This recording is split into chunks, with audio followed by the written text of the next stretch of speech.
గమనిస్తే how many sides we have 1 2 3 4 5 చూడు 1 2 3 4 5 sides 5 sides and 5 ఇవి ఉన్నాయి చూడు 1 2 3 4 5 ఉన్నాయి సరిపోయింది. సో 1 2 3 ఉన్నాయి, ఇవి కూడా 3 ఉన్నాయి. ఓకే సరిపోయింది. 1 2 3 4 ఇవి కూడా 4 ఉన్నాయి. 1 2 3 4 5 ఇవి కూడా 5 ఉన్నాయి. 1 2 3 4 ఇవి కూడా 4 ఉన్నాయి. సో దాని ప్రకారంగా అయితే ఆన్సర్ రాలేదు. So now we are going with other logic.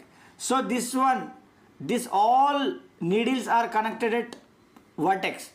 In this case side middle, okay, middle of this side. In this case also middle of this side. In this case also middle of this side. In this case also middle of this side.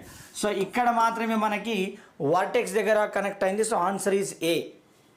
మళ్ళీ చెప్తున్నా చూడండి. So ఇవన్నీ కూడా మనకి ఈ point దగ్గర connect అయినాయి ఒక వర్టెక్స్ దగ్గర. బట్ ఇన్ దిస్ కేస్ ఏం జరిగింది, ఒక లైన్కి మిడిల్లో కనెక్ట్ అయింది.